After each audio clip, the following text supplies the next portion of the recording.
This video is brought to you by Ford Motorcraft. Well, not really, but sort of, because I bought this part for my car. This is what you call the water outlet. And the reason I got this is because my car has been real cold-blooded ever since I got it. Where, like, the heat wouldn't warm up at all. Oh crap, my battery's dying. Hold on. Anyway, like I was saying, my car wouldn't warm up. It would just take forever. I mean, it would warm up, but it would take forever. So, basically, here's the water outlet. This goes right into the engine block, this here. And the thermostat, which is what I originally replaced because I thought it was bad, is right here. This one came with a thermostat, Motorcraft thermostat, by the way. Perfect for the Ford. Anyway, when the water in the head gets warm enough, it'll push through the thermostat, or thermostat will open, allowing it to go out here and into the radiator through the pump and all that kind of stuff. But also, if your thermostat fails, like I just did with that tape, there's a bypass right here that allows the coolant to go around the thermostat through there. And what happens is there's a plastic valve in here. You can hear it rattling around. And if the engine overheats due to a failed thermostat, it'll shunt it around this. And that's what's going on in my car, because before I got it, it must have overheated. And so that means that even when the thermostat is closed, it's still going around there. So what I'm going to have to do is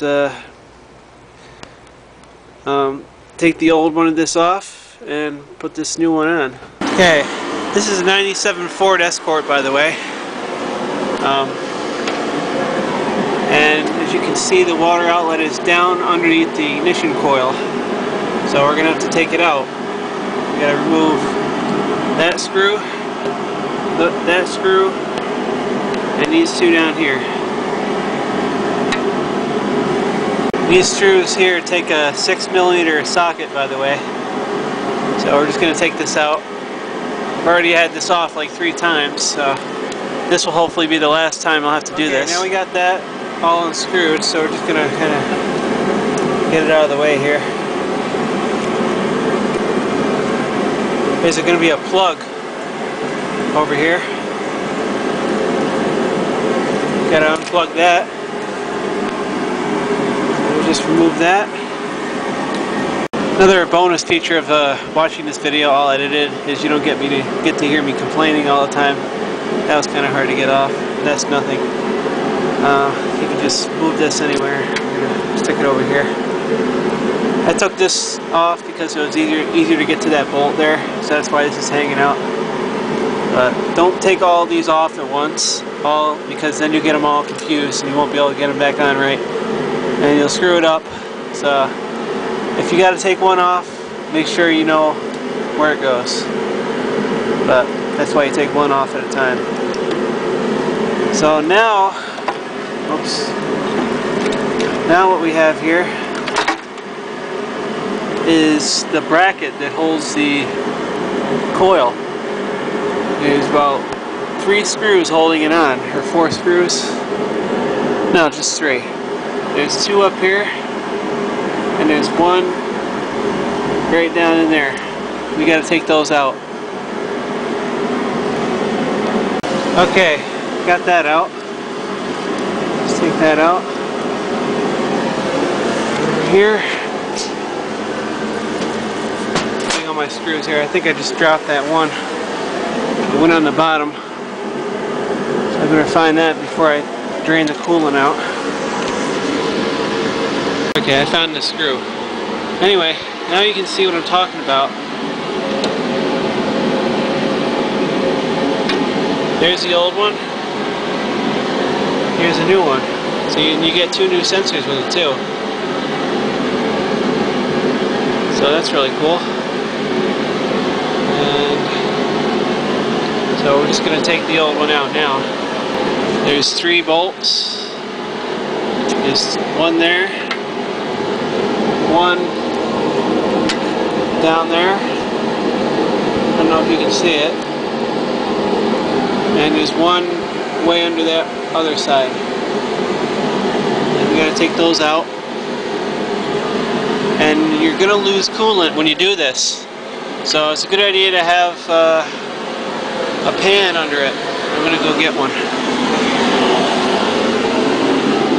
I don't think it's gonna catch all the coolant though, because it just goes all over the place. But hopefully it'll catch most of it.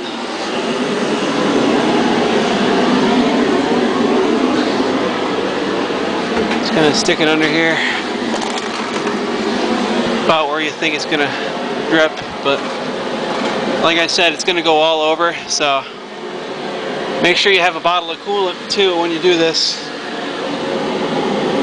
I think what I'm gonna do is, before I take this off, I'm gonna take this off, because when this is sitting here being held by this, I think I can get it off easier.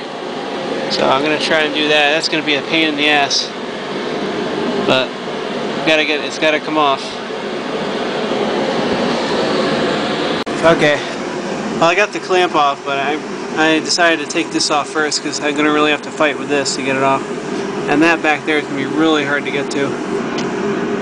Here's where you're gonna lose all your coolant. Well, all the coolant out of the head. There it goes. Hopefully it's all going in that pan. Sort of. Most of it went on the floor last time I did this.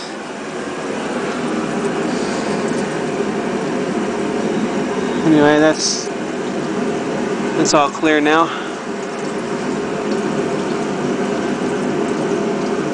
Gonna have to scrape off all the old gasket,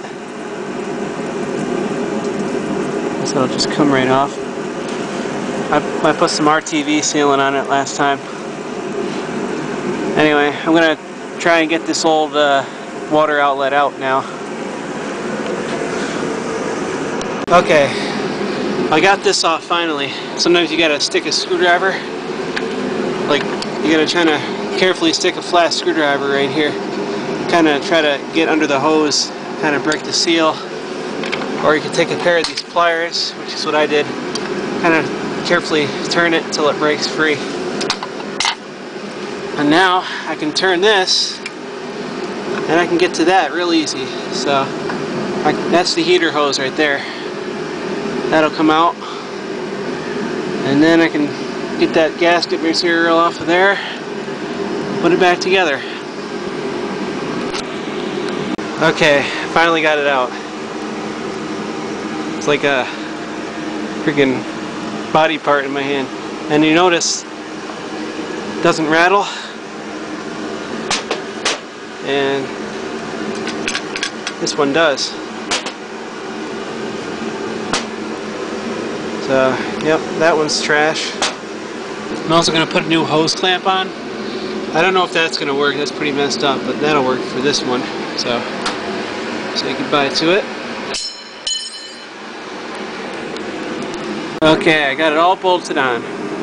That looks really awesome. It's nice to have a nice new part. It just looks all nice and fresh and really cool. So I got these better hose clamps on there now. I don't like the factory ones, so I just like, because they're really hard to get to. These ones are easier to work with. I think I'm running out of propane too. Not much left. Still putting out some heat, but not much. But I'm almost done.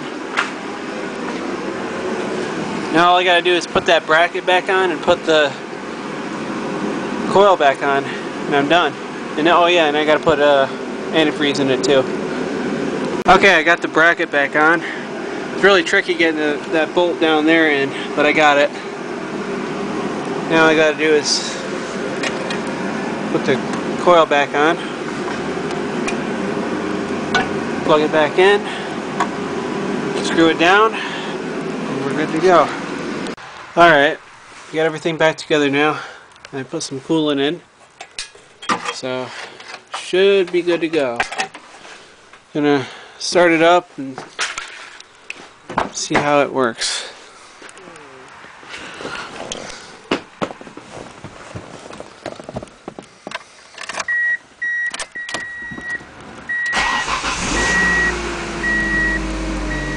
Make sure it warms up properly.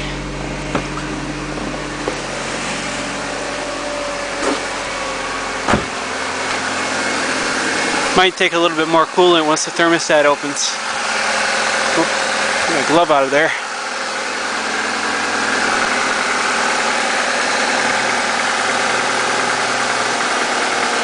Yeah, we'll wait for it to warm up a little bit. Check for leaks here. Doesn't seem to be leaking.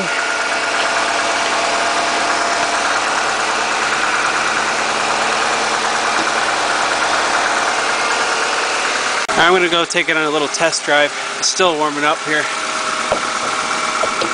Hasn't been very long since I shut it off, so shut the camera off, so it's still cold. We're going to go on a little test drive. I think it's got enough coolant in it.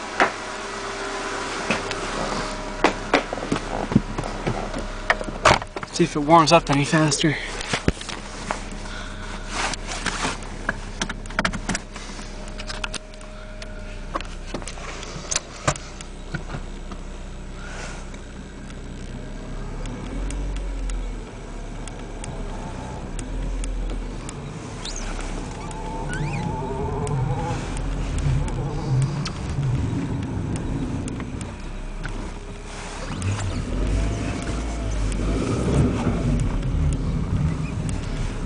If it's got low coolant, it'll give me a low coolant warning light. But I think I got more in this time than I did last time. So let's see.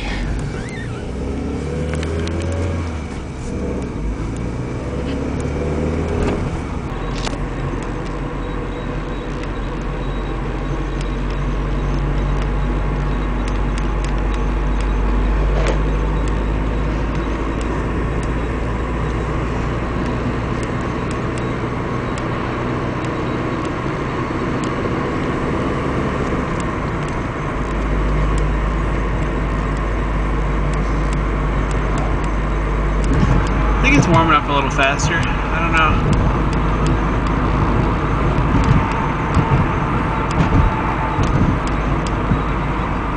Yeah, it is moving faster. I think the thermostat's open now.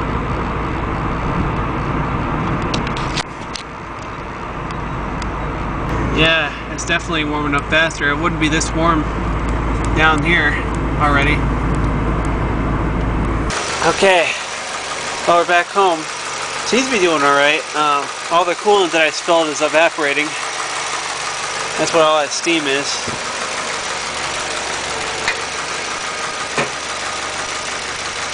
Radiator hose is hot.